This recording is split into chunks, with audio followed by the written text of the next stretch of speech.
Okay, so we've 2011. It's question 7, so it's differentiation, and it's on paper 1. Okay, so the A part, we'll go through this quite quickly. So you've got x squared plus y cubed is equal to x minus 2. We're asked find the slope of the tangent of this curve at a particular point. So slope of tangent, or slope in general, means we're going to have to differentiate. So it's going to be 2x plus 3y squared dy dx equals to 1. That's the derivative of x, and then minus 2 goes to 0. Dy dx 1 minus 2x all over 3y squared. Now we want dy dx, we want the slope at a particular point, 3 minus 2.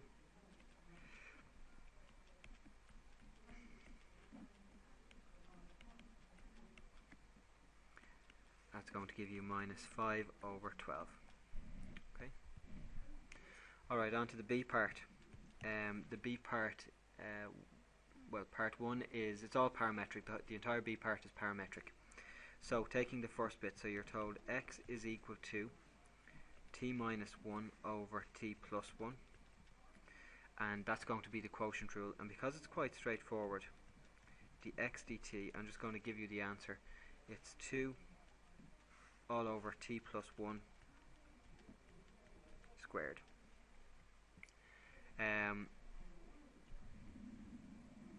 Next part of the question, you're given y. So y is equal to minus 4t all over t plus 1 all squared. Now I am going to write this out. So the top bit is u and v.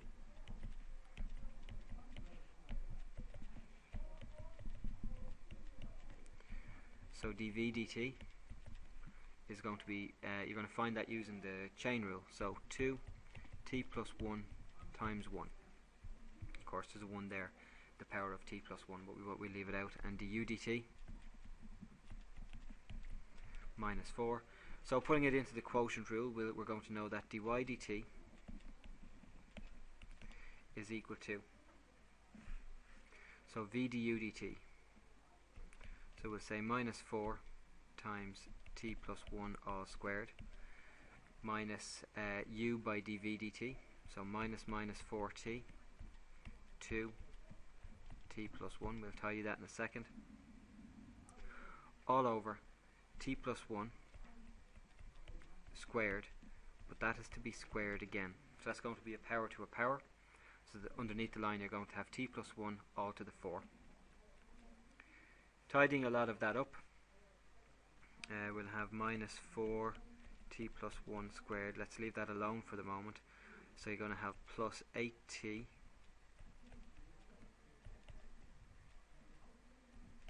plus 8t above the line all over t plus 1 all to the 4. If you have a look at the second part there, now you know, you might spot this on the day and you might not. Basically, if you have a look at the last two terms above the line there, 8t squared plus 8t, you can take out 8t, that's common, and then you'll have a t plus 1 that's common and completely across above the line. So watch, so minus 4 t plus 1 all squared plus 8t t plus 1 all over t plus 1 all to the 4. Have a look then, we have a t plus 1 and a t plus 1 that's common, so I'm going to take one of those out, stick it in a square bracket, minus 4 t plus 1 8t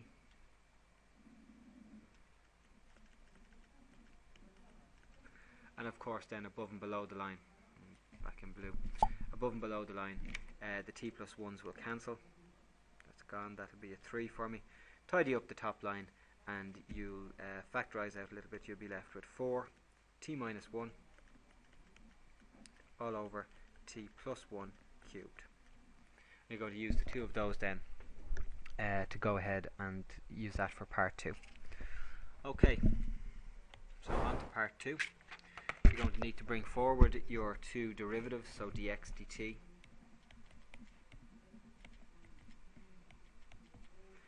So dx dt is 2 all over t plus 1 squared, and dy dt is equal to 4 t minus 1 all over t plus 1 cubed. So dy dx is what you're asked for, and there's different ways of doing this. You can look at it as 1 divided by the other. You can look at them.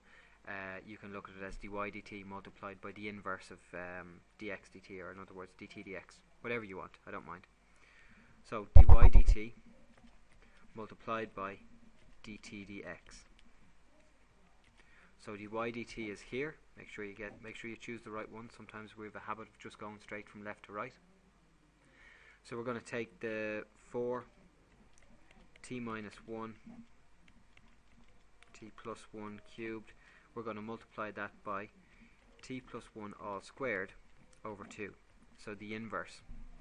As you can see there, a lot of stuff is going to cancel for me. I'll be left with t plus 1 below the line. That and that will cancel for me. I'll be left with 2 times t minus 1 all over t plus 1. And they're doing this quite a lot lately in exam questions. If you have a look, what you're actually asked to do is express your answer in terms of x. So now what you need to do is, the x in the question, just over here in the top right hand corner, x in your question you're told is t minus 1 over t plus 1. So really what you need to do is to have a look and see, can you find that anywhere in here? Now it's particularly obvious here, but in other questions you may need a little bit of factorization and a little bit of manipulation to do it. So in other words, this is just 2x. So dy dx is 2x. And that's that part of the question done. Okay, so probably the bit that might cause some trouble or some anxiety. We'll have a look at the C part of the question. So you've got two functions f and g, both are tan inverse, so the tan inverse of different things. Defined in the domain, x is an element of R, which means it's continuous, so there's no breaks or real numbers, there's fractions, decimals, etc. Less, the slash means less or not including the point minus 1, 0. So obviously they're undefined. Well, it's not a point minus 1, 0. They're undefined for x values minus 1 and 0. If you have a look underneath the line of the tan inverses, you can see why that is the case. In the first one, in f of x, if x was minus 1, well then underneath the tan inverse you'd have a 0. The denominator would be 0, so it would be undefined. So that's why they're there. Anyway, what are you asked to do? You're asked to show that f dash x is equal to something. So you're going to take the function f of x, and basically you have to differentiate it, and you have to show that it's equal to what you're given. So fairly straightforward kind of stuff. So f of x is tan inverse minus x over x plus 1. Now there are different ways again to approach this. At this stage, most 6th years will be familiar with the idea of substitution. So I'm going to use a substitution.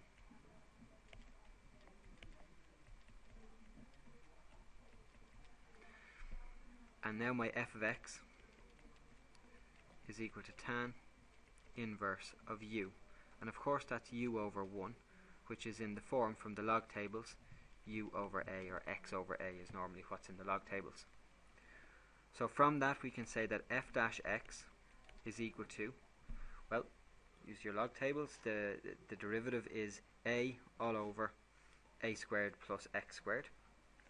So when you do that, your value for a will be 1. So it's 1 all over 1 squared plus u squared. But of course, if you're getting the derivative with respect to x and you've used a u, well, that basically means you're using implicit differentiation. So you have to make sure you multiply by du dx. Now, from u here, you'll get your du dx. And one I made earlier. The ddx, well, we'll say du dx, okay? So du dx is going to equal to minus 1 all over x plus 1 to be squared. Now that's via the quotient rule. Now I'm not showing it here because I'm taking it you can do the quotient rule, but you should write it out just to double check. It's in there that things can get a little bit confusing. So what will the derivative be?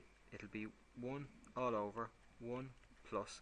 I'm going to substitute back in now for my u.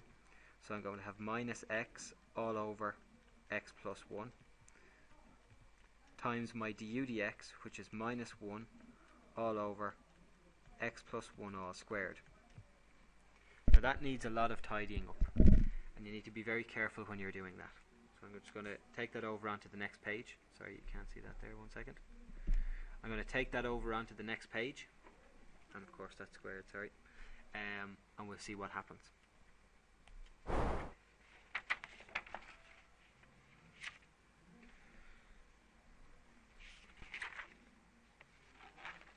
Okay, so what have we got? Our f dash x is equal to 1 all over 1 plus minus x all over x plus 1. Now all of that of course is squared, and you know that from the last page, but rules of indices say I can square that and I can square that, so just to save a little bit of time, and multiplied by that I've still got minus 1 all over x plus 1 all squared. Now there may be a temptation to cancel off those x plus 1's all squared. You can't do that just yet. Okay. So let's keep going and see where it takes us. So 1 all over, notice as well please, everything is in rows, everything is in columns. I can see what the denominator is, I can see what the numerator is, I can see any denominators that are in play underneath in the denominator itself as well. This is going to go to 1 plus x squared all over x plus 1 all squared, again times minus 1 all over x plus 1 all squared. Taking this nice and slow, no mistakes here. You need to simplify this segment here before you can cancel off the x plus 1 squareds. So I'll be left with 1 all over, and underneath the line then my LCM is x plus 1 all squared. And when I use that and work out the top, I'll have x plus 1 all squared plus x squared. Now remember, so that's over 1, so it's bottom into bottom, drop down what's above, bottom into bottom, drop down what's above, minus 1 all over x plus 1 to be squared.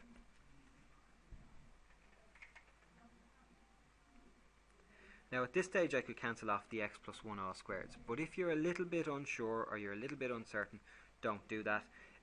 Flip it over, use your division of algebra, so this is going to be x plus 1 all squared all over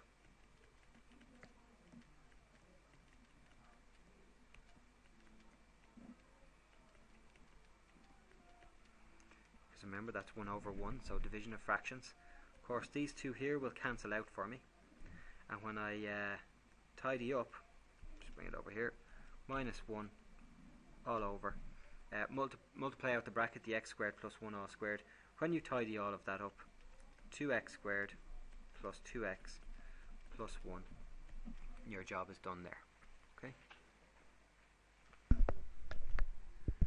Okay, just going to turn over the page and just deal with the part 2. Part 2 is an interesting question, a real question that sort of tests understanding. So what are you being told? You're being told that it can be shown that the derivative f dash x is equal to g dash x. Now that means that their slopes are the same, and we know the slope of g dash x. We're given some information. We've a function that defines it. You're told one of the three diagrams represents the graphs of f of x and g of x, and then the other ones excuse me, the other ones don't. But it's not as simple, unfortunately, as just identifying which one is correct, because you could take a gamble on that and you could get it right. You also have to say why the other ones are incorrect. So in order to do this, I think if we look, we know that f dash x is equal to g dash x, and we know that that's equal to minus 1 all over 2x squared plus 2x plus 1. Now let's forget about the numbers. What is that telling us? Well, it's a minus over a positive, which is a minus overall. And of course, what is this representing? Well, it's representing the derivatives, and derivatives represent slopes. So what's really being said here is that f dash x and g dash x, they're equal, but that their slopes are also decreasing. And the OD diagram, well, there are two diagrams that show equal curves, that would be A and C, but the only ones that are decreasing in both instances is diagram A.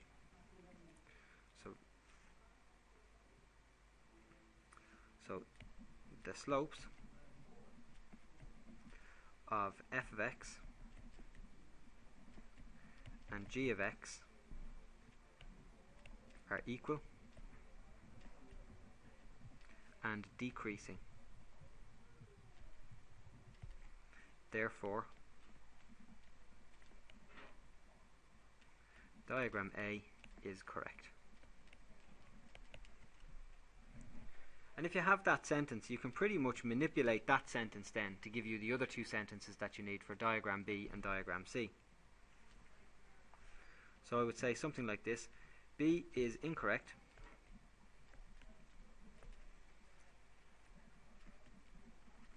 as the slopes are not always equal.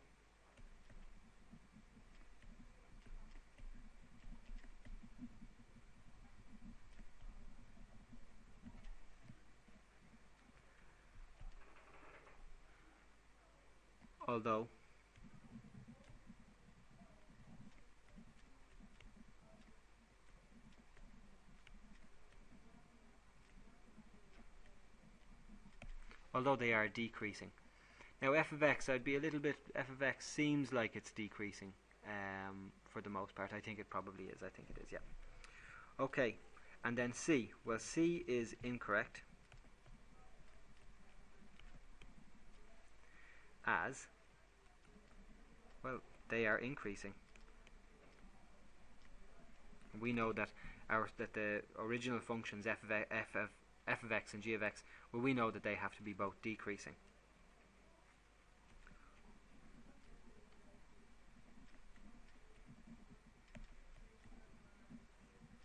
Although the slopes are equal and increasing.